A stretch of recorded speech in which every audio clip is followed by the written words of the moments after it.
Goeiemôre. Dit is so voorreg om hier te kan staan. 'n hele paar jaar nadat ons self hierdie gemeente gelei het. Ek sien 'n klomp gesigte wat bekend is. Maar ook 'n klomp heeltemal nuwe gesigte en ek wil sommer net vir Dani en Susan wat die gemeente lei sommer net eer. Susan ook in haar afwesigheid met haar sy is by Willows gemeente vandag, maar sy het verjaar hierdie week. So maar Dani, ek vir jou sommer met eer as 'n vriend en die incredible leier wat jy is. Ek onthou ek het nog gedraf saam met Dani. Kyk, hy draf mos saam met almal.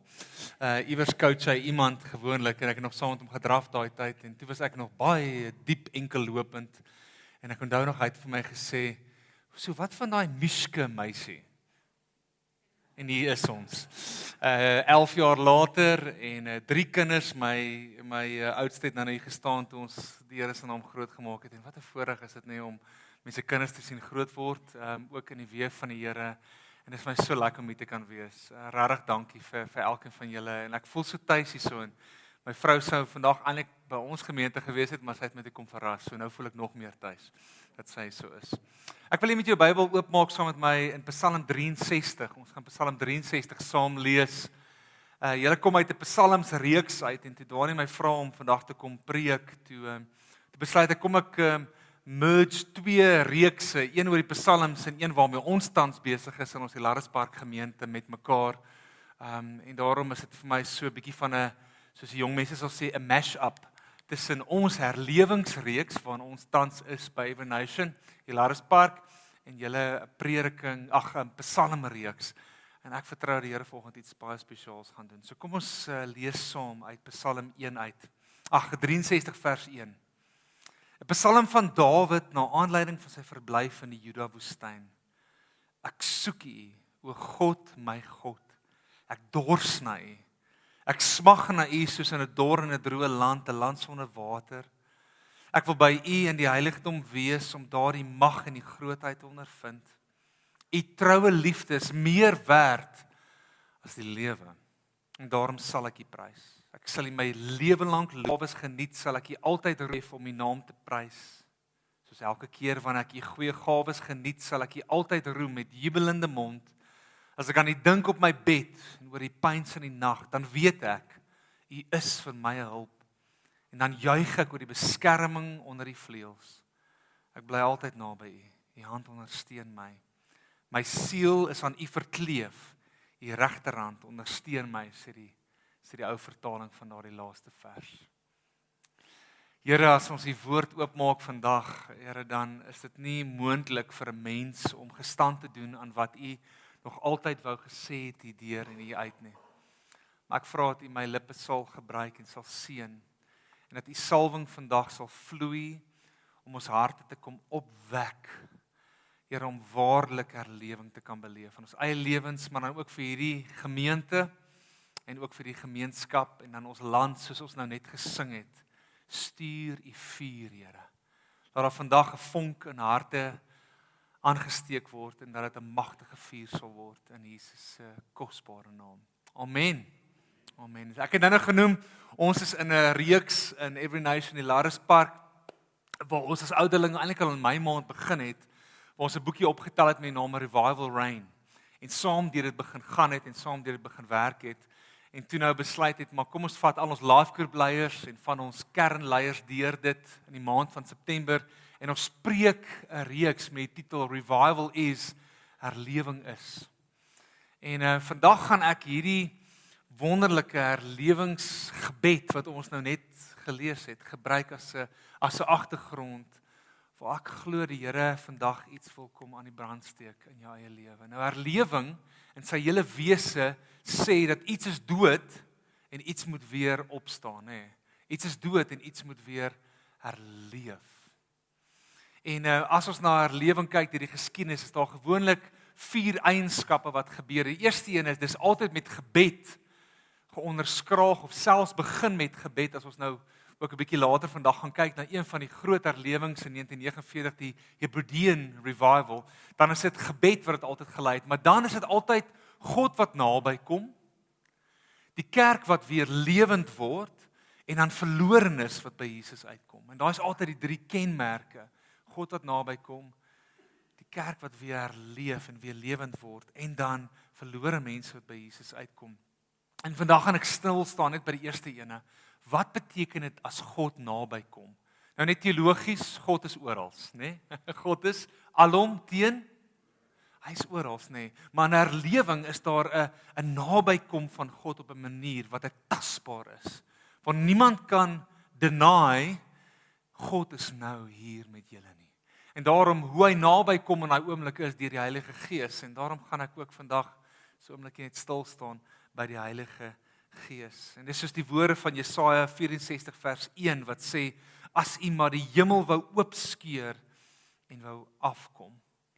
Ons sien in Pinkstertyd is seker die grootste herlewing wat die Bybel ons oor praat. Weerens daai 4 eienskappe begin met gebed, 120 het saam gebid. En toe is dit God wat naby kom deur die Heilige Gees wat uitgestort word, die 4 tonge. Toe sien ons die kerk word lewend vir die heel eerste keer. En toe sien ons hoeveel mense kom by Jesus uit, die verlorenes wat by Jesus uitgekom het. En vandag wil ek eintlik 3 dinge kom help doen oor herlewing. Ek wil dit kom duidelik maak vir ons. Wat is herlewing? Wat is dit as God naby kom? Dit kom duidelik maak. Ek wil vir ons eintlik die behoefte daarin wys. Hoekom het ons eintlik herlewing nodig? En dan derdens, 'n tipe van 'n smagting en 'n dors kom kweek by ons vir herlewing. En ons gaan dit doen aan die hand van hierdie skrifgedeelte wat eintlik 'n gebed van herlewing is. Om dit duidelik te maak, kom ek begin net gou so 'n bietjie met 'n definisie van 'n Bybelse herlewing. Wat is Bybelse herlewing? En kyk saam op die skerm. 'n Geestelike herlewing is eerstens 'n soewereine werk van God waar hy geestelike lewe, passie en ywer aan sy mense kom herstel. Dit lei tot 'n hernuide liefde vir God. Dis daai eerste liefde, nê? Bekering van sonde, vrymoedige getuienis en 'n uitstorting van die Heilige Gees, wat die redding van die verlore mense en 'n ontwaking buite die kerk tot gevolg het. Dit dui op 'n terugkeer na geestelike lewenskrag, na miskien 'n tydperk van geestelike verval of onverskilligheid by individue, kerke of gemeenskappe. Hier's 'n paar sulke kort snippets van wat ek glo herlewing is. Dis goddelike ingryping. Herlewing word deur God geïnspireer deur 'n vars uitstorting van die Heilige Gees, nie deur menslike pogings nie. Geestelike ontwaking, dit behels 'n diep oortuiging van sonde en ons gaan nou hieroor praat en hernuide begeerte na sy teenwoordigheid en sy heiligheid. Dis 'n bekering of 'n terugdraai na God toe. Gelowiges word geroep na wat? Om vir hul geestelike louheid te bekeer met hulle hele hart na God toe terug te keer. Hernuwing van ons eerste liefde, soos ek nou gesê het. 'n Kenmerk van herlewing is die herstel van 'n ywerige en 'n passievolle liefde vir God. Vrymoedigheid en getuienis. Herlewing bemagtig skielik net gelowiges om met 'n nuwe vrymoedigheid te leef en hulle geloof net uit te deel, te praat daaroor wat lei tot die redding van baie.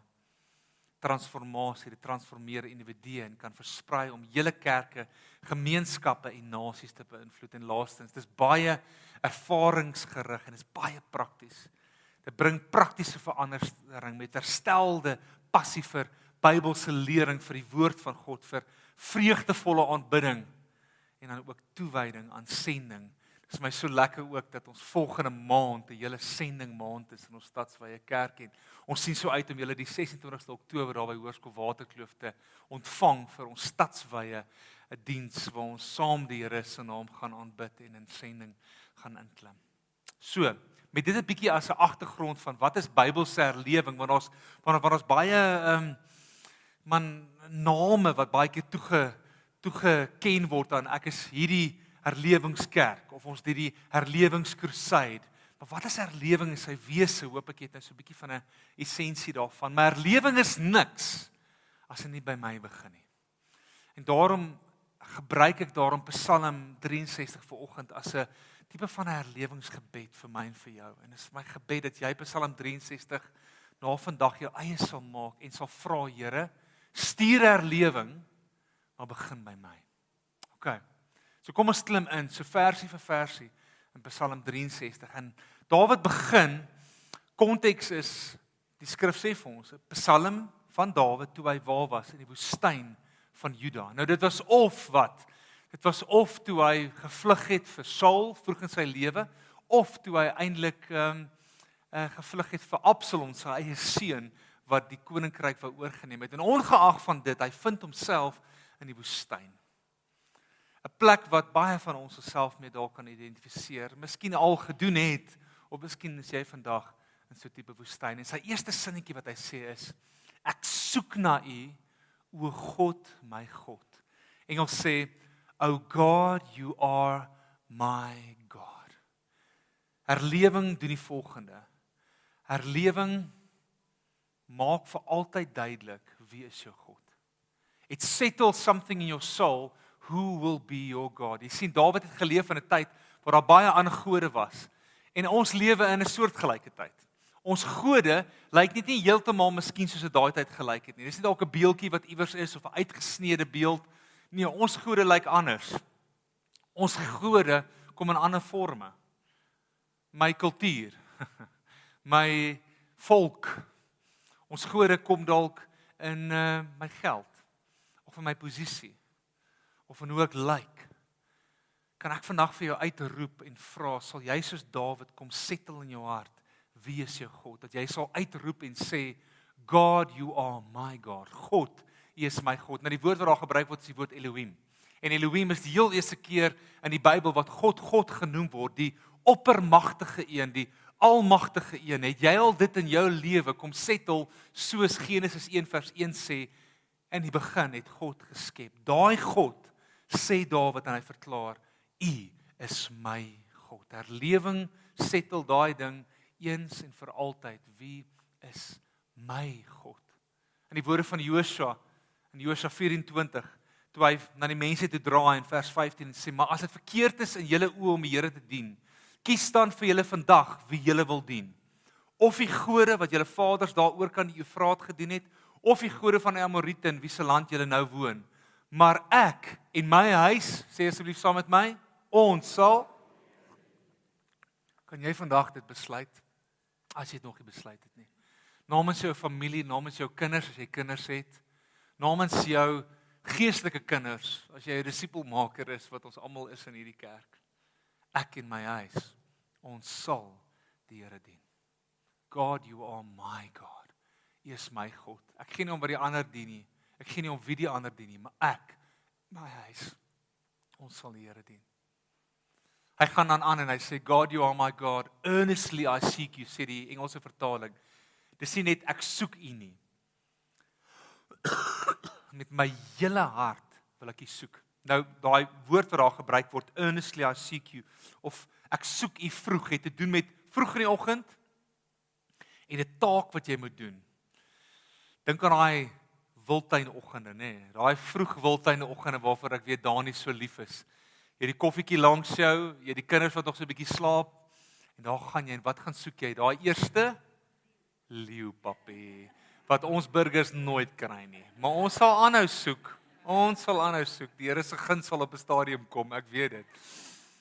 Maar ons gaan soek hom. Jy soek hom met jou hele wese. Jy soek hom, en dis soos een van my gunsteling verse, het Leandri nou, dis Leandri, nee, het sy nou aangehaal.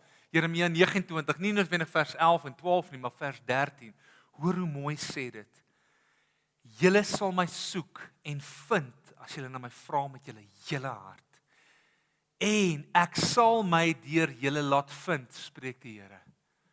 Ek wil jou amper in die woorde van my 9-jarige wat nou hier gestaan het, ek wil jou triple dog dare. Soek die Here, kerk, met jou hele hart. En jy sal hom vind. Ek weet dit. Jy sal hom vind. Soek hom met jou hele hart.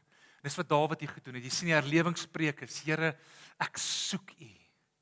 En dan gaan hy aan, hy sê nie net ek soek U nie, ek dors na U.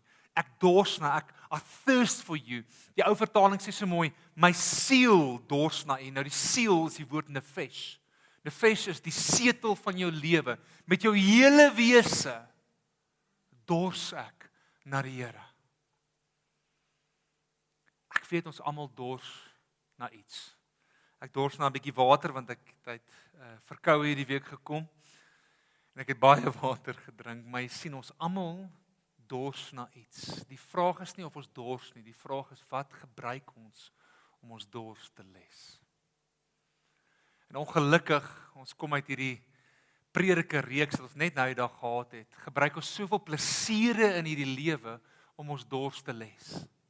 Daai jare terug was daar 'n paartjie hier van, dalk vir julle onthou hulle nog, Ernst en Elsabie, en ek onthou hulle nooi my uit na 'n kuier by hulle huis, en op pad soontoe, ek is toe nog lekker enkel lopend, so waar stop ek? By die Wimpy.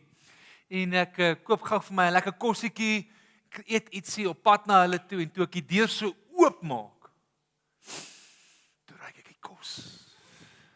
Toe besef ek, hulle wil iets vir my voorsit. En ek het nou net myself trommeldik geëet aan 'n slegte, kortstondige Wimpy hamburger. Jy sien, ons doen dit baie met die Here. Hy berei vir ons hierdie tafel voor. Dames, vir julle dames aand, ek gaan ook daar wees. Ek sien uit om saam met julle te kan kuier. Die Here berei vir jou tafel voor. Maar hoe baie van ons gaan les ons dors of gaan stil ons honger by die Wimpies van hierdie wêreld? Maar herlewing sê nee, ek dors na U.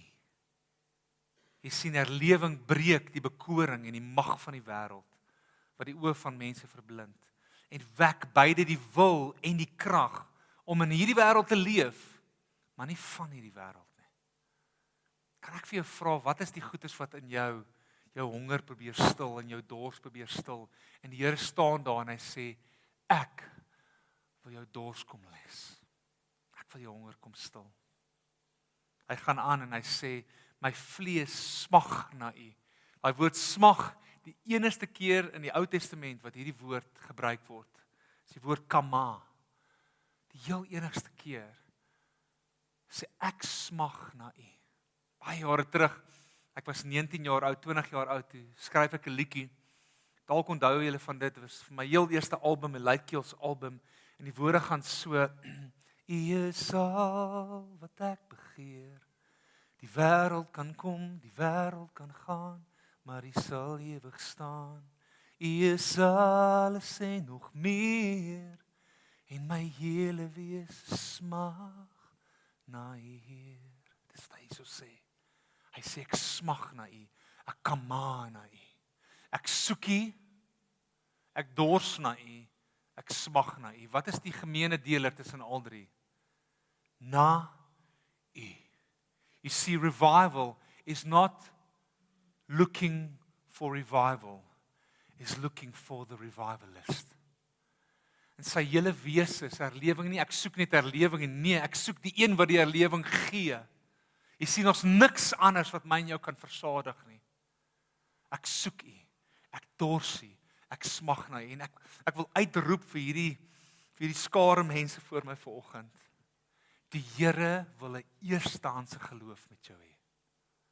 Hy wil hê jy moet hom beleef, persoonlik, nie tweedehands nie.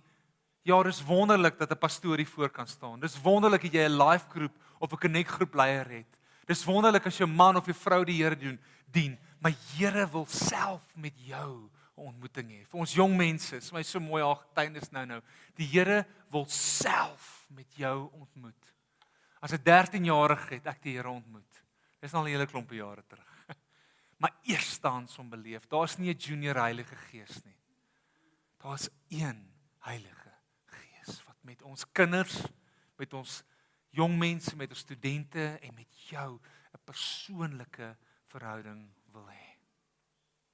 Maar die konteks waarna hy dit skryf, hy sê ek soek U God, o God. Ek smag na U. Ek dors na U. Waar? Dan sê hy ek smag na U soos in 'n dor en 'n droë land, 'n land sonder water. Ons weet die konteks sê hy's in die woestyn van Juda, maar wat gebeur?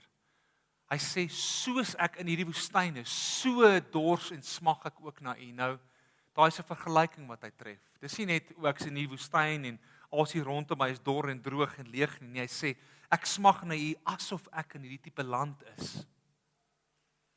En daar's twee dinge wat vir my hier uitstaan. 'n Bemoediging en 'n waarskuwing. Die eerste bemoediging is, as jy vandag hier so sit, jonk of oud, of jy al die Here kort dien of lank dien, Hier is die bemoediging. As jy in 'n dor en 'n droë in 'n land sonder water is, selfs nie in verhouding met die Here, dan wil die Here jou kom versadig. Maar tweedens is daar 'n waarskuwing ook. En dis vir die van ons wat dalk hier so sit en sê, maar ek het nie herlewing nodig nie. Ek is nie in 'n droë of 'n dorre land nie. Ek glo ons het almal die heeltyd herlewing nodig. Waarheen vloei water? Dit vloei altyd af. As jou hart nie 'n nederige posisie inneem en jy met 'n leerbare gees elke dag van jou lewe kan sê, Here, kom vloei af nie, dan gaan dit nie vloei nie. Kan jy dalk 'n bietjie jou trots in die sak steek? Dalk vandag sê, Here, maar ek is ook eintlik in 'n droë en 'n dor land, want ek glo aan hierdie kant van die hemel het ons almal nodig om herlewing te ondervind. Soos in 'n droë en 'n dor land. En ek het nou vir jou gesê, ek gaan vir jou duidelik maak wat is herlewing. Ek gaan vir jou die behoefte, the need wys. Hoekom het ons herlewing? En ek hoop jy hoor iets dat jy het herlewing nodig. Ek het herlewing in ons harte nodig. En dat ek miskien in jou 'n smagting en 'n dors daarvoor kan wakker maak. Dat jy vandag sal sê, Here, maar ek het U herlewing in my hart nodig. Jy sien, water in die Bybel het omtrent altyd verwys na wat? Na die Heilige Gees. So kom Jesus in Johannes 7 so mooi uitroep en hy sê, as iemand dors het, laat hy na my toe kom. Met die een wat in my glo, soos die skrif sê, strome lewende water sal uit sy binneste uitvloei. En hiermee het hy na die Gees verwys wat nog oor die mense uitgestort sou word. Ek wil nou met die Afrikaner hier in ons midde praat. As jy ook soos ek groot geword het, waar jy net van die Heilige Gees by Pinksterweek hoor, wil ek vir jou sê, daar is soveel meer. En dankie Dani, dankie Rudo, dankie vir die kerk, wat oopmaak dat die Heilige Gees kan beweeg. Maar dalk het jy soos ek vir baie jare 'n weerstand in jou gehad. As jy 'n weerstand, hoor my mooi, teen die Heilige Gees het jy in jou hart 'n weerstand teen God. Want die Heilige Gees is die drie-eenheid of deel van die drie-eenheid van God. Ek het slegte goed beleef van die Heilige Gees of sogenaamde Heilige Gees, waar mense hom verkeerd aan my voorgestel het, maar ek is so jammer as dit met jou ook gebeur het. But I want to tell you today, the real deal is out there. Hou op om die Heilige Gees te bedroef, deur te sê nee vir hom.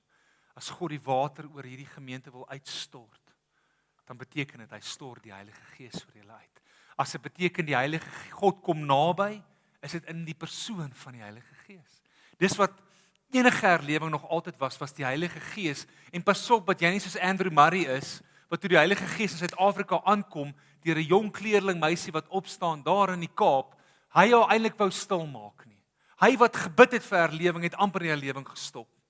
Dankie tog, het ander leiers rondom hom gehad wat gesê het, nee, moenie haar stil maak nie, God is besig om te beweeg, deur sy Heilige Gees.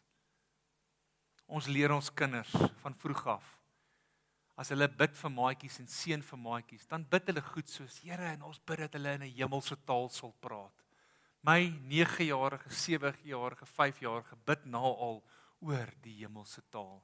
En ons bid dat die Here hulle sal aanraak, dat die Gees oor hulle sal kom, en dat dit een van die tekens sal wees van die Gees, wat ook oor ons volgende generasie sal kom. Jy sien, jy kan saam met my lees, herlewing word geïnisieer deur 'n aansporing van die Heilige Gees. Wat 'n bewustheid skep van iets wat in ons lewens ontbreek of verkeerd is, en wat slegs deur God reggestel kan word. Vervolgens moet ons vanuit die hart reageer en ons eie behoefte erken. Here, ek het herlewing nodig. Vers 3 sê, ek wil by U in die heiligdom wees om daar die mag en die grootheid te ondervind. Ou vertaling sê, as ek U in die heiligdom aanskou, ek sien die Here, jy sien herlewing is nie net hierdie gebede wat ons bid nie, dan begin God ons te antwoord en ons begin hom te sien. Volgende in ons gebed voor die tyd, ek wil jou sommer uitnooi, kom bid 8uur saam voor die diens, daar begin die diens al. Ek en Etienne bid saam en ons bid, Here, kom wys U self vir mense. Ek beloof jou, as ons by die kerk aankom En ons sien die Here regtig. Imagine dit vir 'n oomblik. Ons sien hom fisies. Ons sien sy manifestasie. Ons sien soos die glorie van die Here in die tempel van Salomo ingekom het. Dink jy enigiemand van ons sal kan sit? Nie een van ons sal nie. Hierdie laat my dink, Dawid wat sê, ek kan skou in die heiligdom, laat my dink aan Jesaja 6. Toe Jesaja die Here sien, en Jesaja 6, jy kan gaan lees, hy sien die Here, en dan sê die engele of die serafs rondom die troon, soos hy die Here sien, sê hulle, heilig, heilig, heilig is die Here, God almagtig. Die hele aarde is vol van sy heerlikheid, sy glory. Die woord beteken kavod in Hebreëus. Dit beteken letterlik gewig. Wie wanneer gebeur dit wat gebeur as ons die Here werklik sien en sy glorie kom? Dis soos 'n bak water wat hier staan en ek gooi 'n massiewe stuk klippie in. Die water is op my en jou lewe. Alles is lekker, alles is rustig. Wat gebeur wanneer die gewig van sy glorie kom? Dit maak plek vir hom. Wanneer sy gewig kom, vriende, God is nie lig nie. Hy's gewigtig. En wanneer ons hom aanskou en ons sing heilig, heilig, heilig, kan ons aanbidding nie meer dieselfde klink of lyk nie. Want God skuif goeders rond. En dis wat met hom gebeur, dis wat met Dawid gebeur het. En nie net dit wat gebeur nie. As hy sing heilig, heilig, heilig in die volgende verse, hierso in vers 5, toe roep hy uit toe hy God sien. Hy sê, dis klaar met my. Wee my. Die eerste keer in die Ou Testament wanneer 'n profeet homself eintlik vervloek. Soos hy God aanskou, want hy sê, ek het onrein lippe en ek's onder 'n volk met onrein lippe. Jy sien, wanneer herlewing kom en ons sien God, gebeur daar twee goeders. Ons aanbidding kan nooit meer dieselfde klink of lyk nie. En tweedens, daar kom 'n ontsettende diep sondebewustheid oor ons. Enige herlewing deur die eeue was altyd gekenmerk deur mense wat hulle self skielik sien in vergelyking met God se heiligheid. Weet jy wat sê evangelie? Dis hierdie skema wat ek vir jou gewys. Kyk daarso, saam met my.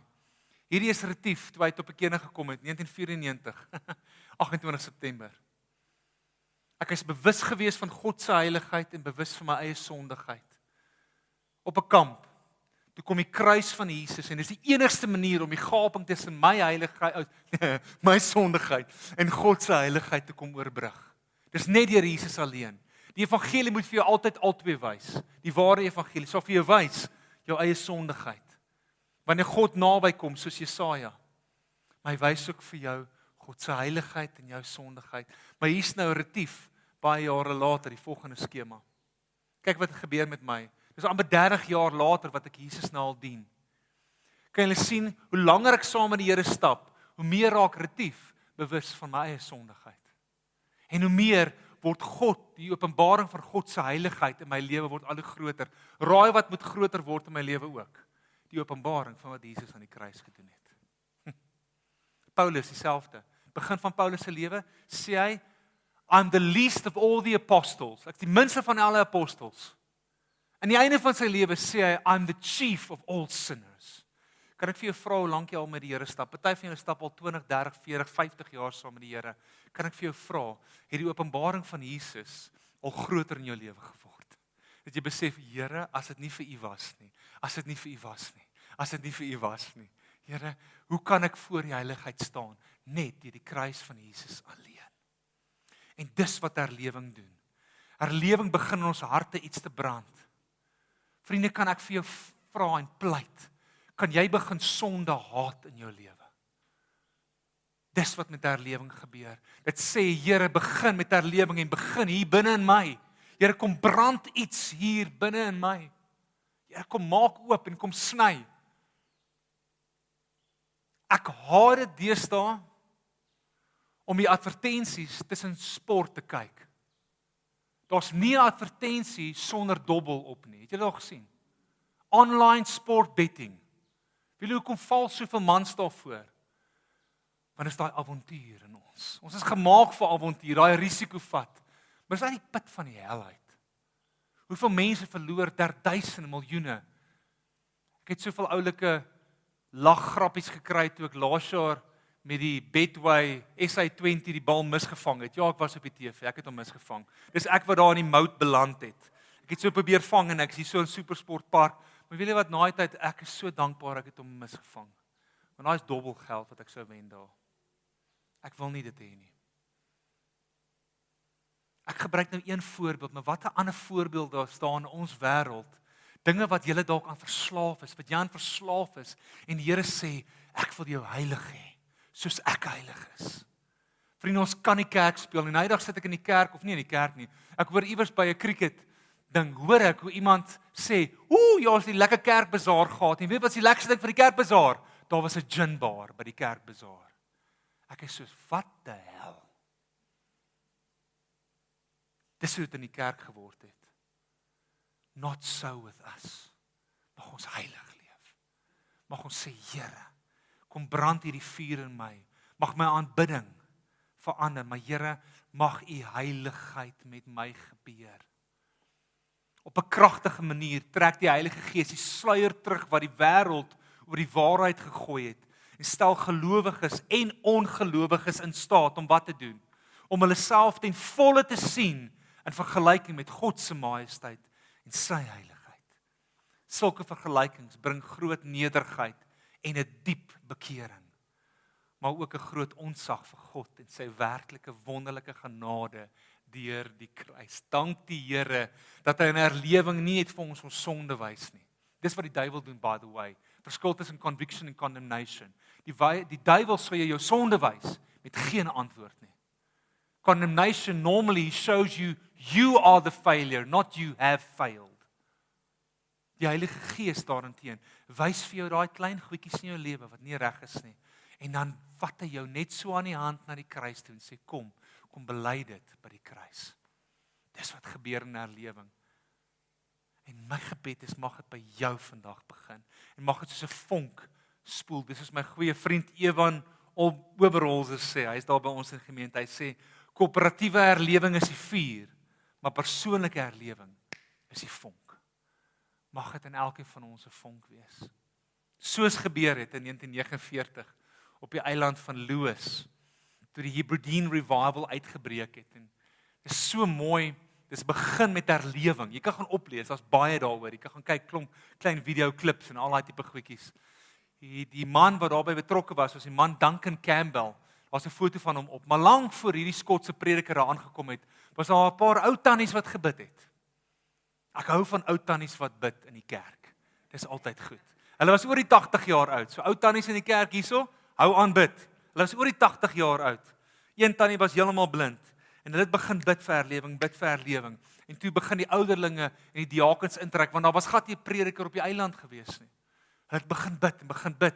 En die een ouderling het die een aand het gevoel hy moet bid dat hierdie Duncan Campbell kan kom na die eiland toe en hy het gebid en gevra. En op 'n stadium het hy net 'n release in sy hart gehad. In die meantime, ek dink in Ierland was Duncan Campbell toe besig met 'n konferensie. Hy is besig om daar te bedien en hy voel hoe die Heilige Gees sy hart gryp en sê, jy moet nou hierdie konferensie los en na die eiland toe gaan.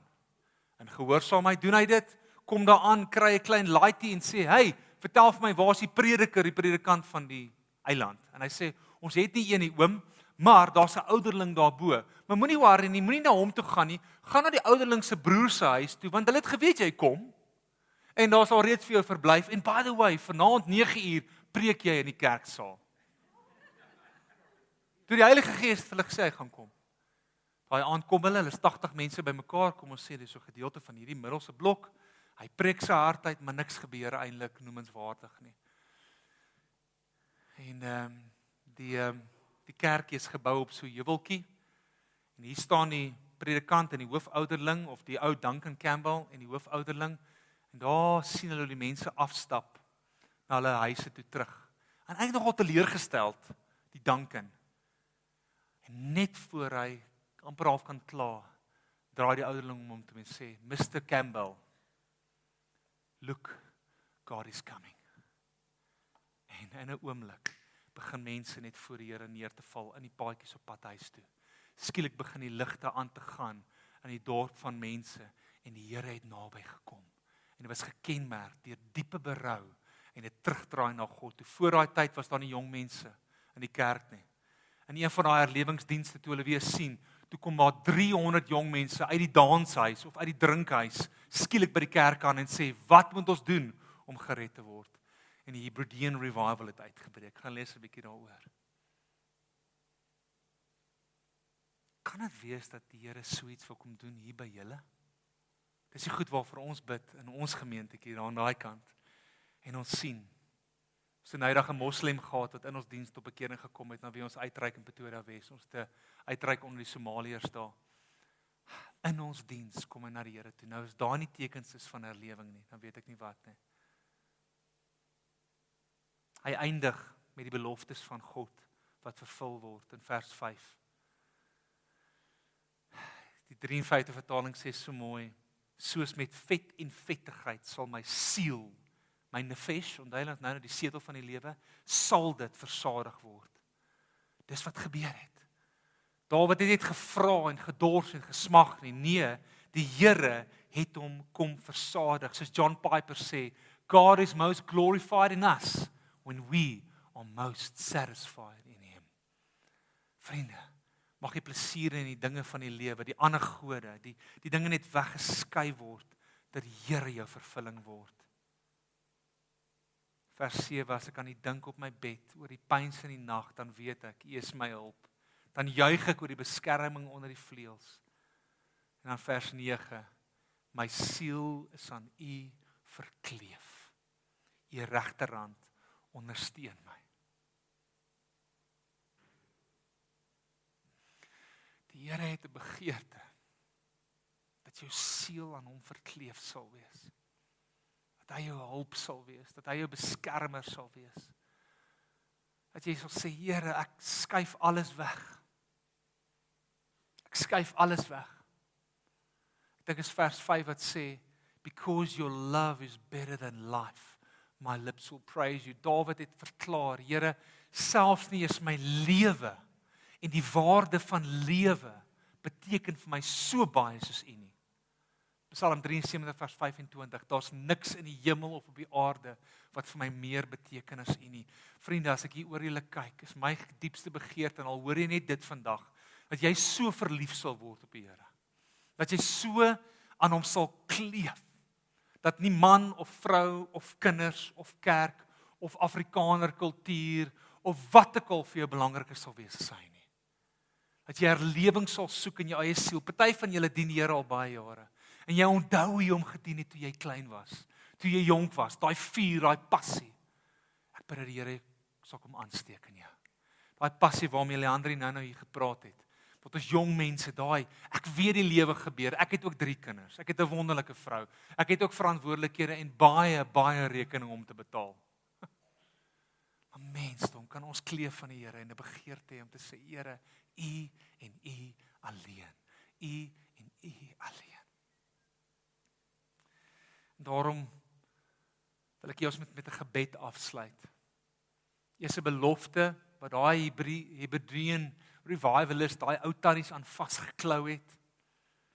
'n Belofte en dan 'n gebed waarop ons gaan antwoord. So jy saam my staan. Nou bid ons hierdie saam. Hoor die belofte van die Here in Jesaja 44 vers 3. En ek wil dit daar nie vir julle voorhou as 'n gemeente, vir die ouderlinge. Die Here se belofte vir hierdie kerk ook. Ek sal volop water gee op die dorsland. Strome op die droë grond. Ek sal my gees uitgiet op jou kinders. Ek bid dit vir julle kinders wat hier buite hardloop. En my seën op julle nakomelinge. Kan ek 'n amen kry? Kan hierdie die waarheid wees nie net vir julle, maar julle kinders het sal beleef. Julle kinders se kinders het sal beleef. Dat hierdie waarheid en klou aan hierdie vas, kleef aan hierdie belofte vas totdat jy dit sien.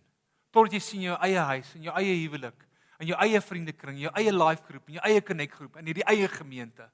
Here, kom stort dit uit. Ons sal dit nie los tot ons hierdie sien gebeur nie. Droë lande ontvang die water van die Here en as jy hierdie saam met my wil bid, bid hierdie hardop as 'n gebed, die volgende gebed. Here, ek buig my hart en buig my knie. Stuur herlewing en begin by my. Stort die Gees uit op 'n ongekende manier. Mag almal wat hoor vandag gered word. Mag almal wat gered is die weg verkondig. Here, stuur herlewing en begin by my. Kom ons bid dit weer. Here, ek buig my hart en ek buig my knie. Stuur herlewing en begin by my. Stort u Gees uit op 'n ongekende manier. Mag almal wat hoor vandag gered word. Mag almal wat gered is die weg verkondig. Heer, stuur herlewing en begin by my.